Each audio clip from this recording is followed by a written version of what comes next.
Okay, so I'll start with a little bit of background. So I'm from on the Power Apps ALM stack team.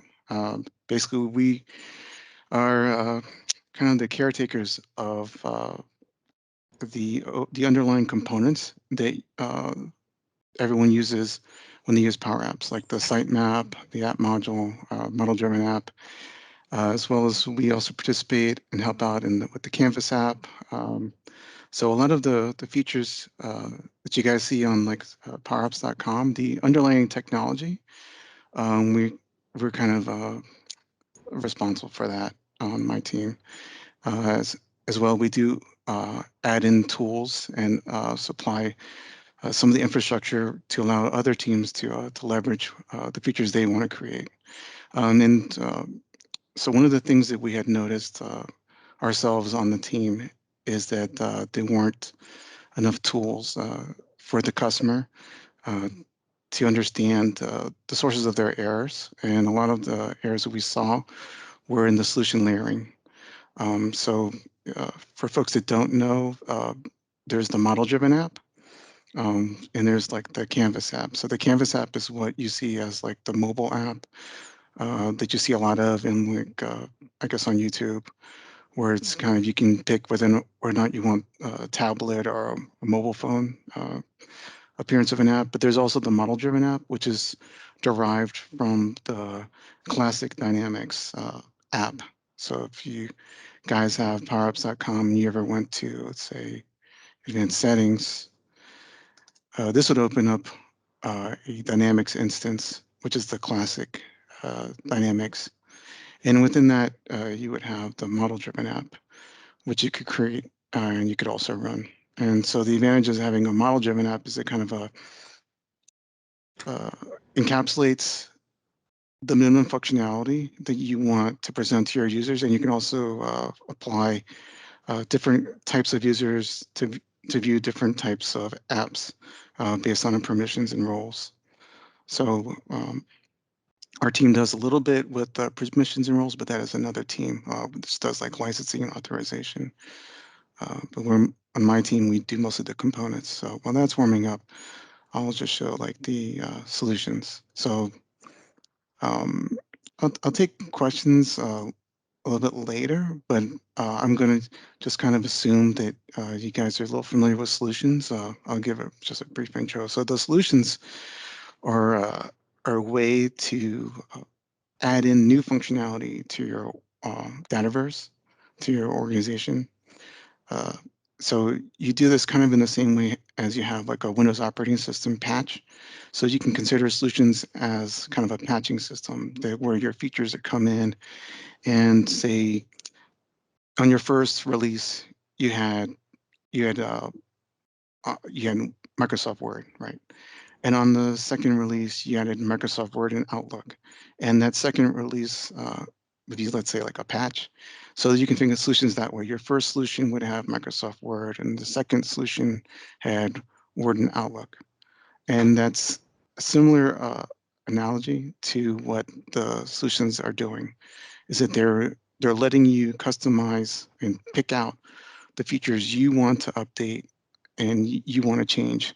And the nice thing about having this solution layer is that it allows for independent folks to create their own solutions and then be able to sell them and offer them as a product to for other users. So that's like a cottage industry that you can build out of it. Um, so this tool, the Smart Div tool, and I'll add the link here. What it does is something that wasn't seen before, is a way to evaluate the layering. So like here's an image of it.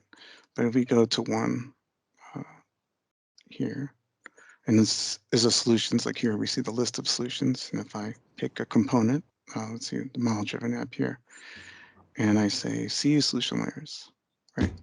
And from here, I can pick out what I want to see, like the differences between, let's say, 3 and 2 or 2 and 1. So let's say I want to see the difference between 2 and 1. And I click compare.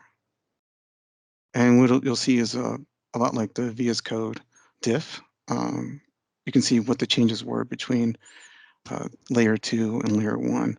So these, for folks that aren't familiar, what this is doing is actually, it's a kind of like a configuration that also is telling the internal code what to do. So that you can consider like a command structure saying that, okay, this time around on layer 2, I'm going to add app module component type 60 and add this to it. This added with this ID. So this is allowing you to see the changes between the two layerings. So before it didn't have this, and then this time it had it. So one way to utilize this is to say, okay, I've got something is missing in production, or something is missing in my test environment, or something was added in my test environment, and I didn't want that, or I didn't expect that. You can use the tool to diagnose, okay, well, here, in this case, this was added. That's why I'm seeing the stuff. So if I can go back here to solutions, and I go to actually review the app module, you could kind of see the changes within the designer, or you could, let's see, go here, apps, and you can play the app. So this is the model-driven app, folks that don't know, and you can see the changes. So that is basically the heart of the Smart Diff tool, and we opened it up for sitemap and system forms, and like I said, model-driven app. The system forms is a little different. I'm going to present something that is in preview, so I think it's okay for me to show this. And that's on the powerapps.com page. If you're not seeing it already, you will see it. Is this solution preview? And what this lets you do is you can pick a solution out here, and you'll have a tree view on the left-hand side that allows you to navigate. So this one didn't have what I was looking for, so I'll go back, looking for a system form. Let's see, maybe here in test.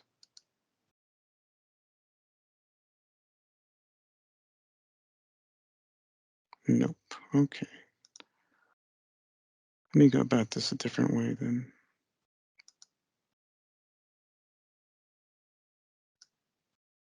No.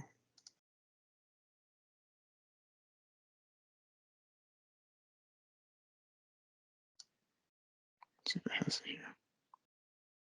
here. So don't have it here on this organization or this Dataverse, but I wanted to show the system form. There's another way of getting to that that we added in, but I don't seem to have it on this environment. But in either case, you could get to the system form, and then you could review that, the difference between the two. And that's about it. So some scenarios that that you might be getting into, where this can find this helpful, is outlined in the blog. But basically, they come into 3 flavors. So one is, let's say that I'm here and I go to see solution layers, and I see that I've seen some changes, like to come in that I didn't expect. One thing we don't really recommend for production is having unmanaged layers. You might hear this called the active layer. And what you can do is you can review it and remove it. So on this page is the remove unmanaged layer button, but before you would do that, you could use the compare. And this is the new UX. And you could see, okay, well, here nothing really changed. It just got within position, but you can imagine that, okay, maybe somebody last night made a change and added this active layer. You can review it with that person, or you can just review it yourself, and you can make a decision to remove it. We see a lot of mistakes being made because an unmanaged layer is added in. So an unmanaged layer is added in pretty easily by just updating the model-driven app via the app designer. So adding entities, adding forms, views, charts, updating the sitemap would add an unmanaged layer to this, and you can review it with your team, or if you're the only person working on it, you could just review it yourself. You can say, well, I don't want this. You can remove it. So you could click this button to remove it. Another scenario would be dependencies. So this is a little bit more complicated. I don't have an example, but so we're just going to use the imagination that we have and imagine that, suppose that what we're seeing like on has a lot of dependencies, and we just can't figure out. We see this error coming up, which has been documented about. Uh, you I just can't install my solution, and there's dependencies, but you don't understand where they are. You can use the diff to see, okay, well, this had like, this dependency and this dependency is where it broke, or it was in this layer, or you can say, well, okay, well, it's not in there, but let me try the one before it. And you see, oh, okay, well, here it has this dependency and this dependency, and that's what broke it. And then but you're able to visualize it to actually see what's going on. So that you can kind of quickly go through to say, okay, well, these are the dependencies I don't want. So then I can make a decision as to what to remove. And you can remove them a couple ways. You can remove them, let's say if they were in the unmanaged layer, you could remove them that way. You could import a solution where you're deleting them. Or you could create a solution inside of this an environment, and then in that remove that solution and then export that out to whoever's using it as a fix. Let me see if I can make sense of that for folks that aren't familiar with solutions. Uh, so the solutions allow you to add as well as delete components. So when you have they're deleting the components, the record is being added into the database. And when, like, say you go into the app designer and you say, I don't want this, you review this, I don't want this, I don't want that, and you save it, you can publish that out as a new solution. And then you would take that export. Let me get to the page real quick, show you guys. Maybe you guys have not seen this before.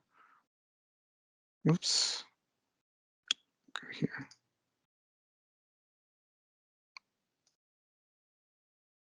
So this is the classic solutions page. You can also do this on the Power Apps side. I'm just doing it here because I find it easier for myself, but it's supposed to be pretty easy as well here. I'm just not as familiar with the UX. And you could say, I want to create a new solution and then add your changes and then export it out. And when you export it out, and it's imported into the other user's environment, their Dataverse, then that would clean up the changes. So that's another scenario. Uh, one more but related scenario is a managed layer. So let's suppose you're a consumer of someone's managed solutions, right? Like you see here, there's managed and unmanaged. Unmanaged means that you're still like authoring it, and the managed would be already authored or already published, and you can't really change this. So you can use the Smart Diff tool to evaluate, let's say, managed solution changes. So like this one was managed, this one was managed, and you say, well, this isn't really what I want. And you could go and uninstall, determine what you want to do, and you could uninstall that solution. And that's one way to fix it. Or another way would be to create another unmanaged solution that would fix the problem. Typically, it's a lot easier just to remove the managed solutions. Managed solutions should be able to remove if there's no dependencies. So um, there's probably a lot of information for guys that aren't familiar with solution layering and the model-driven app. So I'll leave it to questions now. Feel free to ask questions. Hello?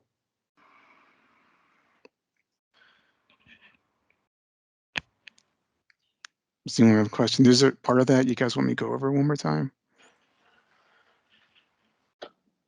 Are there any questions? A lot of that stuff was over my head, to be honest. It's okay. It's okay. You know what? It's okay. Let me add the blog now, and I'll add another link for solutions. So this is something that can be, so just having knowledge about this can help with figuring out how to fix a customer's problems, especially with the model-driven app, which is something you guys might work in. I think based on the team, I would suspect you guys use more Canvas apps, the name of the group. Yeah, I'd But say we're Yes. more Canvas app focused. One thing I like about it, we have a video of this, and just knowing the capability is there, so that when when we have suddenly an opportunity to apply it, we're like, okay, where do we go? And we're going to go.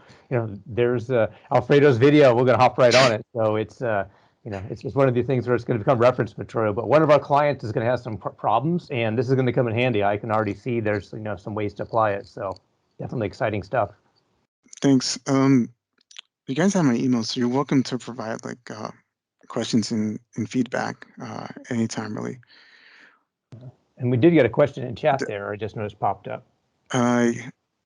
As of now, they do. Yes. So the question is, do solutions and layering only pertain to model-driven apps or also to Canvas apps in any way?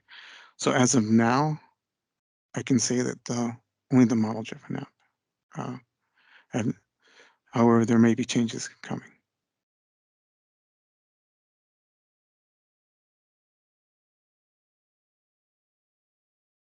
So with the unmanaged solutions, yeah. So the question is, can this technique work for unmanaged solutions in the same environment? Absolutely.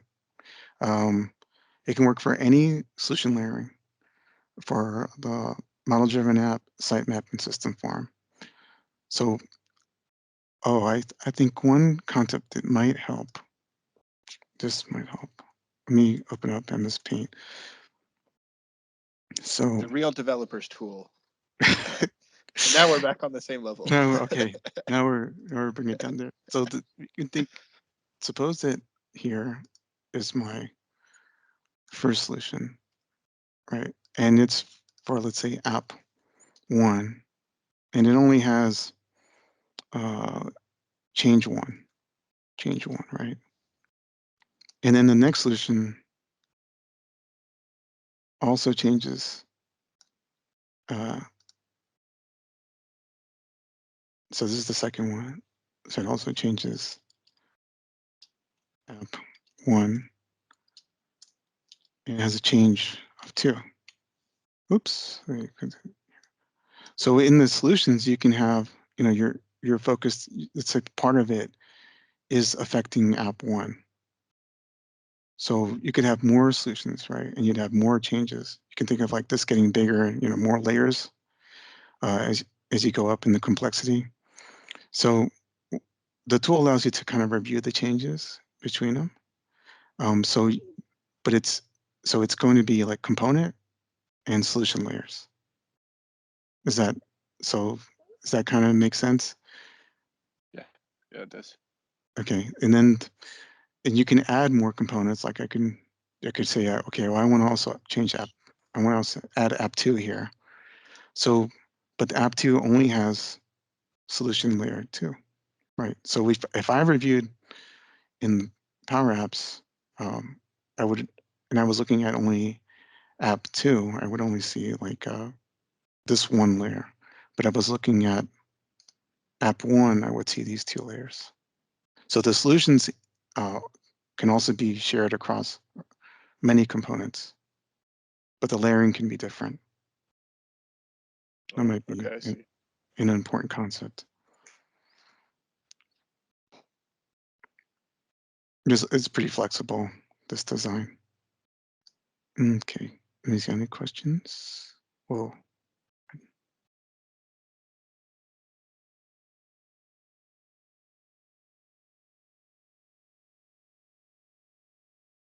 okay, so it is. So thank you, Matt Burr.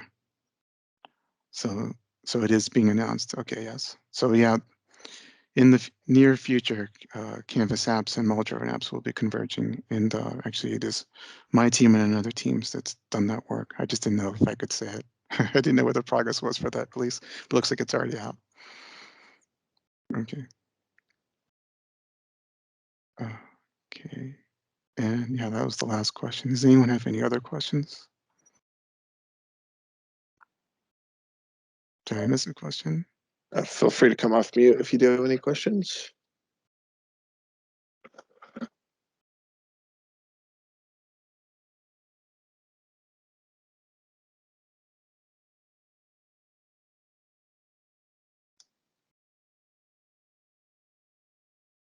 Thank you for the wealth of knowledge, Matt.